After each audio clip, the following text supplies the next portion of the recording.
তেজপুৰত থাকোঁতে বিজয় এখন স্কুটাৰ লৈ গৈছিলে, তাৰ স্কুটাৰখন এতিয়াও আছে ঘৰতে। দলপুৰত থাকোঁতে শিমলুগুৰি গৈছিলোঁ, শিমলুগুৰি বজাৰলৈ গৈছিলোঁ।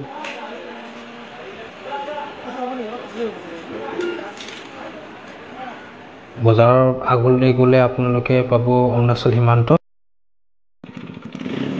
এই পাহাৰ হয় এইটো।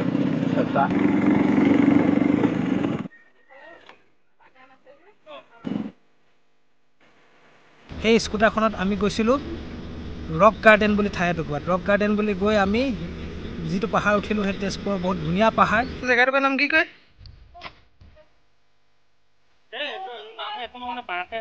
হা? এইফালে যাম ন এতিয়া?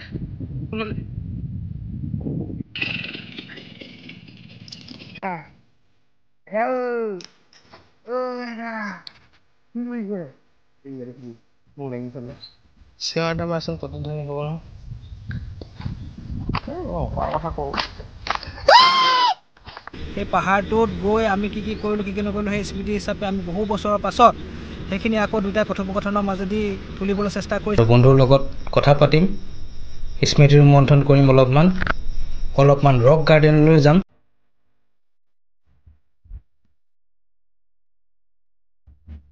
আচলতে আমি অতীততে যোৱা সেই স্মৃতিটোৰ ভিতৰত এটা ৰক গাৰ্ডেনৰ দৃশ্য আছে। আমি কেনেকৈ লগ পাইছিলোঁ তাৰ পৰা ষ্টাৰ্ট কৰিলে ভাল হ'ব, নহয় জানো? কৰিব পাৰে। তেজপুৰ ইউনিভাৰ্চিটিত যেতিয়া আমি ফাৰ্ষ্ট লগ পাইছিলোঁ 2011, নহয় জানো? 11ৰ পাটকাইত নম্বৰ মোৰ মনত আছে। আপুনি মোক লগ কৰিব লাগিছিলে ওপৰলৈ। আপুনি চাপুনি গ'লে মাৰিম কিন্তু তুমি লগ কৰিব আছে। মোৰ নম্বৰ ৰুম নম্বৰ 247। মোৰ ভাগৰ 136 গ্ৰাউণ্ড ফ্ল'ৰ 136। মই তোক মনত পৰাটো এনেকৈহে মনত আছে দেই।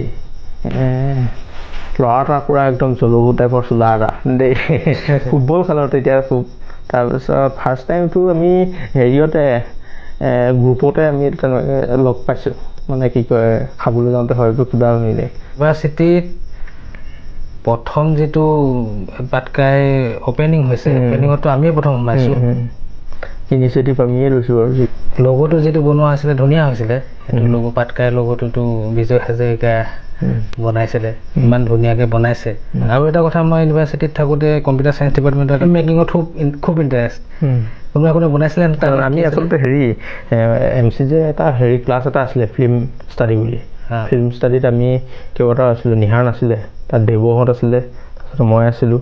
তেনেকৈ ফিল্ম ষ্টাডিত তাত গৈছিলোঁ। শনিবাৰে যোনটো হয় কি কয় অডিটৰিয়াম নহয়, সেইটো কি হয় কিবা এটা আছিলে ন? কেভিয়াৰ আছিলে।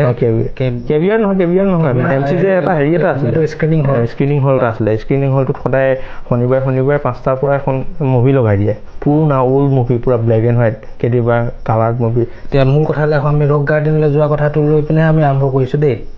ৰক গাৰ্ডেনটো আচলতে ইউনিভাৰ্চিটি শেষ হোৱাৰ যেতিয়া আমি প্ৰজেক্টত আছিলোঁ, ঠিক আছে, তেতিয়া আচলতে ৰক গাৰ্ডেন যোৱা হৈছিলে। ৰক গাৰ্ডেন যাওঁতে আমাৰ এটা বসন্তী আছিলে, যিখন আপোনালোক দেখুৱাম। এতিয়া বৰ্তমান আমি য'ত উপস্থিত সেইখন বহুত ধুনীয়াকৈ আছে, হয় নাই? বসন্তীখন আছে। সেইখন ভেজপাখন মই আচলতে ইউনিভাৰ্চিটি লৈ গৈছিলোঁ সেইখন, কাৰণ ঘৰত সেইখন এনেই কোনো নচলায়, বাবাও নচলায়। ইউনিভাৰ্চিটি লৈ গৈছিলোঁ। ইউনিভাৰ্চিটিত অকল ভেজপা চলোৱা মানুহ দুটামানেই আছিলোঁ। এখন মই আৰু কোনোবা এটা ডিপাৰ্টমেণ্টত এখন পুৰণা ভেজপা এখন চলায়।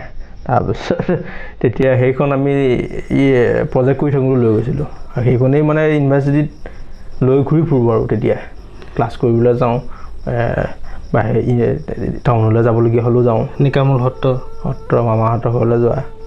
আমি তেতিয়া সেই ৰক গাৰ্ডেন দুইটাই গৈছিলোঁ, নহয় জানো? সেইখন যে ৰক গাৰ্ডেন যাওঁতে মানে আমি বিভিন্ন একা বেকা পথেৰে গৈ পিনে আমি পাহাৰৰ ওপৰত গুচি যোৱা, নহয় জানো? ৰক গাৰ্ডেনতকৈ ধুনীয়া ঠাই এটুকুৰাত গৈছিলোঁ, নহয় জানো? পাহাৰৰ ওপৰত। তেজপুৰত যদিও আছিলোঁ, ইমান দিন পঢ়িছিলোঁ যদিও মোৰ ৰক গাৰ্ডেন সেইফালে ৰেলৰ কিবা এটা আছিলে বুলি কয়। পাহাৰবোৰ বহুত ধুনীয়া ধুনীয়া ডাঙৰ ডাঙৰ শিল আছিলে।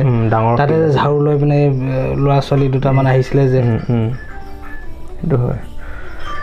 তাৰপাছত আমি সেই ৰক গাৰ্ডেন বিচাৰি in search of rock garden সেই ভিডিঅ' এটা বনাইছিলে। মই ভেজপা চলাই গৈছোঁ, তই পাছত বহি ভিডিঅ'টো বনাই গৈছোঁ আৰু তেতিয়া কি আছিলে, মানে মোবাইল সিমান কেমেৰা যিমান ভাল নহয় আৰু হিলিছিলে আৰু হিলাটো আচলতে সেইটো সময়ত মাইণ্ড কৰা নাছিলোঁ মানে এইটো হিলিছে মাইজে তেনেকৈ চাই ভাল পাব বুলি কিন্তু বৰ্তমান সময়ত এনেকুৱা অনুভৱ হিলিলে মানে চকুৱে কষ্ট পায় নিচিনা অনুভৱ হয় আৰু সেইটো হয় সেইটো টাইমত আমাৰ আচলতে নতুনকৈ স্মাৰ্টফোনবোৰ ল'বলৈ ষ্টাৰ্ট কৰিছে আৰু আমি নৰ্মেল ফিচাৰ্ছসমূহৰ পৰা স্মাৰ্টফোনলৈ লাহে লাহে লৈছোঁ আৰু সেই যি ঠাইত উপস্থিত হৈছিলোঁগৈ পাহাৰৰ টপত স্কুটাৰখন তাত ৰখা স্কুটাৰখনৰ ফটোও আছে আৰু তাৰপৰা আমি ভিডিঅ' কৰিছিলোঁ ৰক গাৰ্ডেন কৰি গ'লোঁ পিছত ওলালেগৈ কনকলতা উদ্যান হয় নহয় সেইটো আচলতে উদ্যানখনৰ নামটো কনকলতা উদ্যান নহয় জানো হয় নহয় সেই কিনাৰে ৰাস্তাতে গৈ মনত আছে মোৰ তাৰপিছত এনেকুৱা তাতে এনেকুৱা হেৰি কাউণ্টাৰ এটা আছে টিকেট কাউণ্টাৰ তাতে সোমাই যাব লাগে এনেকৈ কৰি পিনে কিবা ঘূৰণীয়া কিবা কিবি আছিলে ঘূৰাব পাৰি চকৰি আছিলে তাৰপিছত কনকলতাৰ এটা ডাঙৰ প্ৰতিমূৰ্তি আছে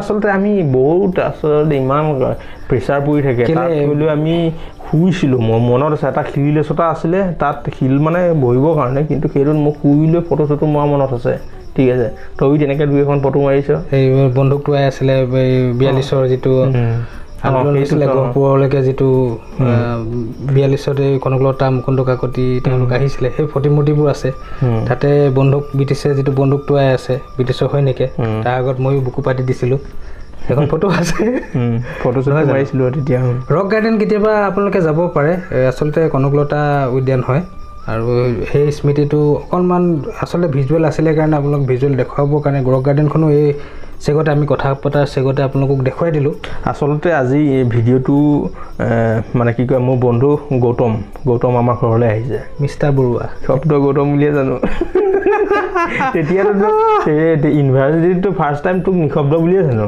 কাৰণ মোক নিশব্দ নামটো মোক নিহাৰে কৈছে এই ল'ৰা এটা আহি বৰ হাঁহি মেলি কথা পাতে তাৰ নামটো কি জানো বোলো চিন্তি নাপাওঁ বোলো MC যে নিহাৰে কৈছে তেতিয়া নিশব্দ বোলে তাৰ নামটো আৰু নিশব্দ বুলিয়ে মই তোক 2 দিনমান মাতিলোঁ তাৰ পাছত গম পালোঁ ইয়াৰ নামটো নিশব্দ নহয় গৌতমহে তাৰ সেইটো কাহিনীটো আচলতে মোৰ নামটো মিষ্টাৰ বৰুৱাহে মিষ্টাৰ বৰুৱা ইউটিউবৰ মিষ্টাৰ বৰুৱা আমি আজি কেইবছৰ মূৰত লগ পাইছোঁ